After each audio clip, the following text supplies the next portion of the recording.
And here we are almost through. Not even over 100 yards yet. Not many teams patient enough to stick with the run. Third quarter from Miami. This is play action. Now it's Tua.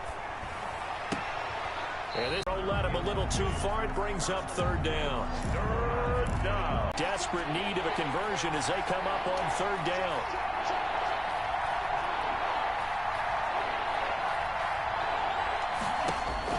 Here's Tagovailoa to 3. 8 yards on the screen there. Not enough. And it'll be fourth down. But it brings up. They do go for it. It's Tagovailoa. He gets it to Brown. Complete. And they'll get it up just short of the 45 at the 44. A curious decision to go for it, but it pays off with a first down. New York.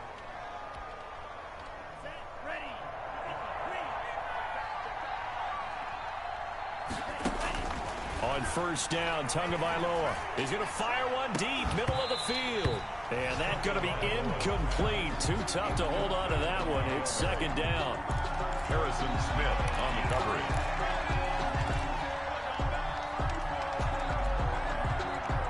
After the incomplete pass, here now is 2nd and 10.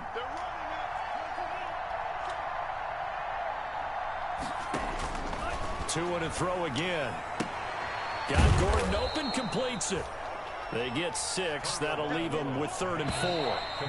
They had the catch on second down, but it didn't help at all, and now they're looking at third down here. Back now in Miami.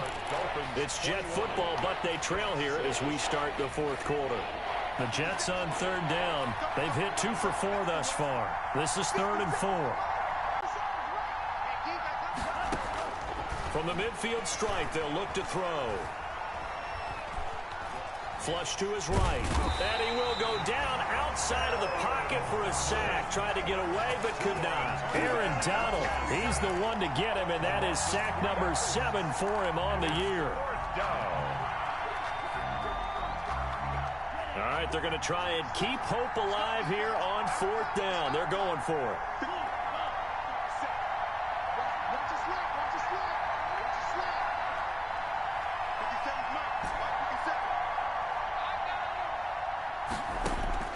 Tua on fourth down.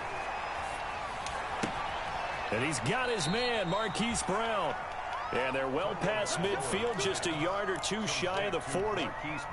The time to pull out the stops is now, and they convert there on fourth down. So now 1st and 10 as they've crossed into Miami territory. Under pressure, and he will go down.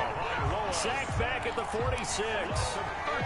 And you hate to say it with a rookie quarterback. He's done some good things, but overall, looked a little bit overwhelmed back there, hasn't he? He certainly has. But in his defense, he didn't have a lot of time to throw the football. You like the way I said that? In his defense. In his defense, I got it. And he's going to go down again.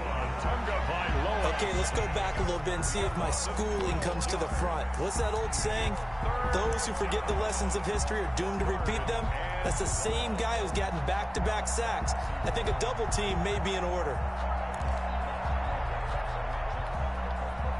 Need something from deep in the bag of tricks here after 1st and 2nd down. Went backwards. It's 3rd and very long.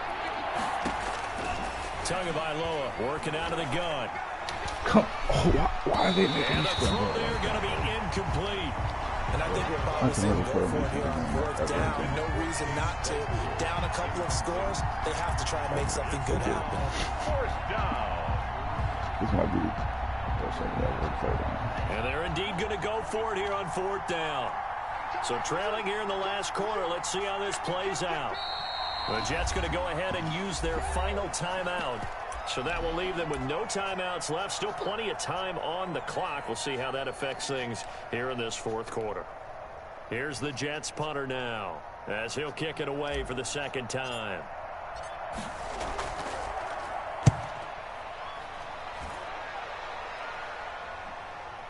And well done here. That one will kick out of bounds at about the 8-yard line. Let's go old school there. That's absolutely a great coffin corner punt. Someone's put some time in working on that, hasn't it? Seems like every year these guys get better and better. It's amazing how they can command that football through the air. Yeah, they used to actually practice with hula hoops where they place them and try and put them there. Now a lot of guys use barrels on the sidelines to try and put the football in one.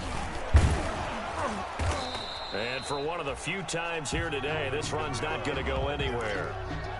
K'Wan Williams, the one that got him down.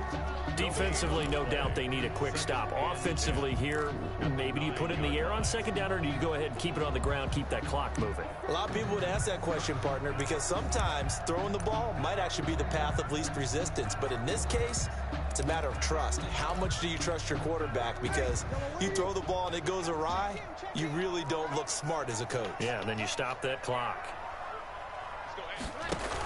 Again, it's Kamara. And they'll get him down up past the 15, just shy of the 20. It's a first down on a gain of 10. Well, that's a carry they have to be satisfied with. And throughout this game, they've been satisfied with what he's given them. Whenever they've needed a big run, a first down, he's the guy they've turned to. And it doesn't matter what the defense thinks. They feel like they've got the confidence to keep handing it to him and keep picking up good yardage. So here's a 1st and 10 now, down inside the 20. Trying to run down some clock with Kamara. This will be a short gain of 3 before he's brought down at the 22. That's it. That's what you want. Straight ahead positive gain. Just keep that clock ticking. I have to imagine this will be on the ground as well as they come up 2nd and 7. They'll try and run some clock here as they keep it on the ground. And he'll get to the 29-yard line, brought down there. You got an idea. Let's get racing to the airport at the end of this game. Let's go to the post-game press conference. I have a feeling that the quarterback of this winning team is going to be giving a whole lot of credit to the running game and the offensive line. Yeah, I was just going to say the offensive line, yes, carrying the ball has been key, but those guys up front, they've made a lot of space. I guess the simple question, why not just take a knee there? I don't understand either why you would take any sort of a chance. We've seen it happen in the game of football. It doesn't matter whether you watch high school, college, or the NFL. Some people get a little greedy, try to get that extra running play in, and it can backfire on them. So a victory here for the Miami Dolphins. And you look back over the score sheet, interesting. A very clean game, no turnovers by either side. An absolute rarity when we watch games now because defenses have put such an emphasis on taking the ball away. Well, what we saw here was offenses spending their time saying, look, you know they're coming for it. Ball security is paramount.